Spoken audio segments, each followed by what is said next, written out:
श्री रामचरितमानस आप जानते हैं, उसमें 7 कांड है और इन 7 कांडों का महत्व अपना है। पर उसमें सबसे अधिक लोकप्रिय अगर कोई कांड है तो वो है, बताइए जो बैठे हुए, सुंदर कांड। बहुत अच्छा। तो जो उसकी लोकप्रियता है समाज में, जो लोग पूरे मानस का भी पाठ नहीं कर पाते हैं, वो अपने जीवन में साधक भी जो है प्रयास यही करते कि नित्य प्रति सुंदर कांड का पाठ करें। और जो श्रीमद् भागवत में 10वें स्कंद का महत्व है, वही महत्व श्री रामचरितमानस में सुंदर कांड का है। और इस लोकप्रियता के का कारण क्या है, क्यों इतना प्रचलित है सुंदर कांड समाज में? उसके कारण वो फलश्रुति जो जुड़ी हुई है। जब सुंदर कांड की परिसमाप्ति में गोस्वामी तुलसीदास जी लिखते, सकल सुमंगलदायक रघुनायक गुणगान, सादर सुनहि तरहि भव, सिंधु बिना जल जा। तो प्रत्येक व्यक्ति की मनोकामना की पूर्ति सुंदर कांड का पाठ करने से होती है, ये दावे से कहा गया। और कैसे होती है?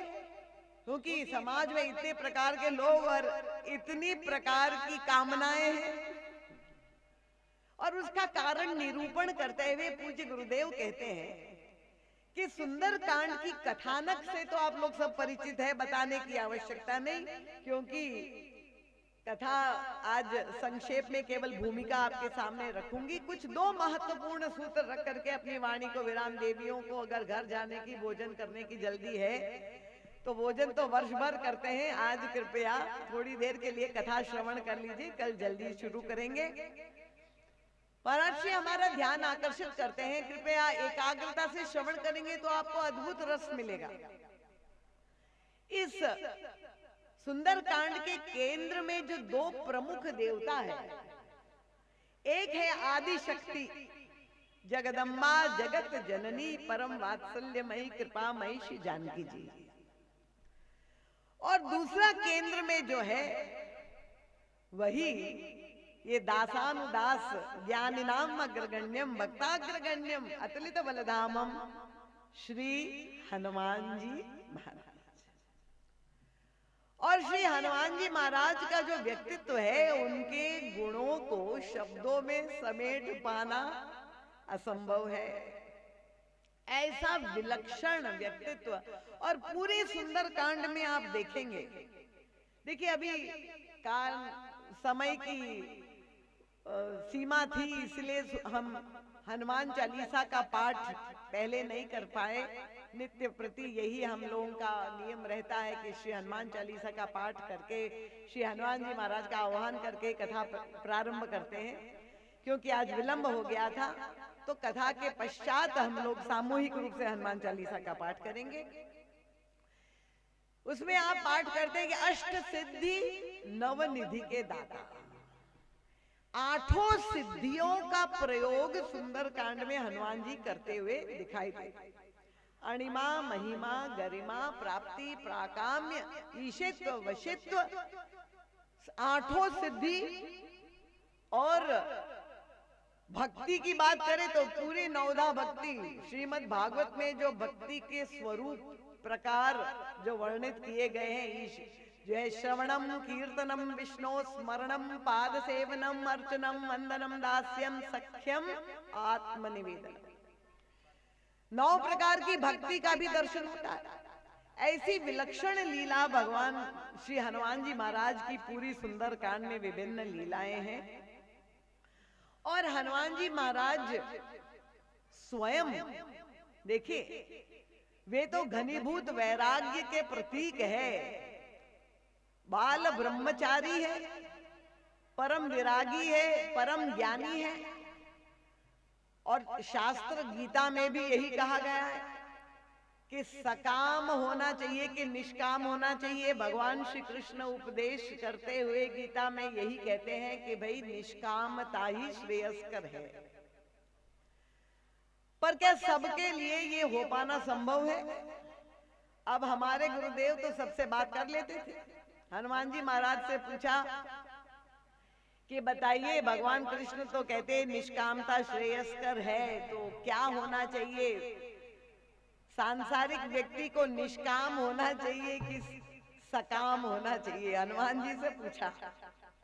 और श्री हनुमान जी ने क्या मीठा उत्तर दिया। देखिए, हनुमान जी ने कहा कि अगर साधक के संसारी के अंतःकरण में कामना है तो मेरी एक ही प्रार्थना है कि आप अपनी कामना को लेकर के हमारे ठाकुर के पास मत जाइए, हमारे प्रभु को आप कष्ट मत दीजिए। हमारे प्रभु इतने संकोची है, जब भी कोई भक्त कामना लेकर के आता है तो प्रभु संकोच में गड़ जाते हैं। उनका जो भी कामना है वो लेकर मेरे पास आइए, मैं आपकी सारी कामना पूर्ण कर दूंगा। हमारे ठाकुर को आप कष्ट मत दीजिए। ऐसी अद्भुत दास्य भावना नहीं है। श्री हनुमान जी अपने आप को दासानुदास मानते हैं। मैं राम का दास नहीं हूं, मैं तो प्रभु श्री राम के दासों का दास हूं। और देखिए, वो चारों फल प्रदान करते हुए देखते, जितनी भी कामनाएं हैं हमारे शास्त्र में कहा अर्थ, काम, धर्म और मोक्ष, यही चार रूप में बांटा गया। जितनी भी कामनाएं हैं उनका विभाजन इन चार रूपों में किया जा सकता है। अगर विचार करके देखे, सुंदरकांड की में ही कथानक, क्योंकि आप जानते हैं उसी को केंद्रित करके में श्री हनुमान जी, क्योंकि वे तो अमर देवता है और कलयुग के प्रत्यक्ष देवता है। ऐसा नहीं कि केवल त्रेता में थे, द्वापर में थे, वो आज भी अमर है। और तब श्री हनुमान जी महाराज ने उस युग की लीला का विश्लेषण करें, किस किस को क्या दिलवाया। तो हनुमान चालीसा में आप पाठ करते हैं, तुमरो मंत्र विभीषण माना, लंकेश्वर भय सब जग में। अगर आपको राजपद चाहिए, इलेक्शन लड़ना है, सत्ता सिंहासन चाहिए, श्री हनुमान जी महाराज, विभीषण कौन है? शत्रु पक्ष का छोटा भाई, रावण का छोटा भाई। पर उन पर भी हनुमान जी की कृपा हुई और उन्होंने उनको राजपद भी दिलवाया और राम पद भी दिलवाया। और किस पर कृपा की? तो दूसरा पात्र दिखाई दे रहा है, सुग्रीव जी महाराज। अब आप लोग सब खोज लीजिए, जी हनुमान जी महाराज कृपा वर्षा कर रहे हैं, किस किस पर कर रहे हैं और आप और हम कहां पर आते हैं। अब सुग्रीव, तुमरो मंत्र विभीषण माना तो कर दिया, तुम उपकार सुग्रीव ही की ना।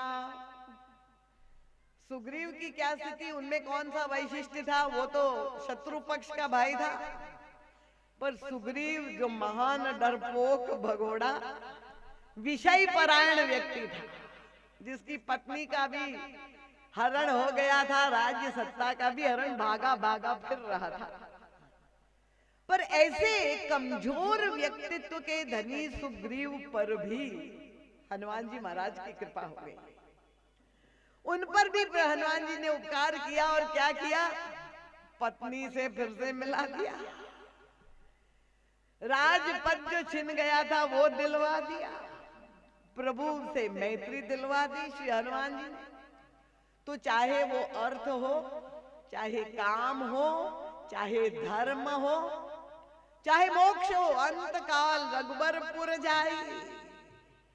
गोस्वामी तुलसीदास जी कहते हैं, चारों फल देने में जिसकी पूर्ण क्षमता है, ऐसे अतुलित बलधामम श्री हनुमान जी महाराज।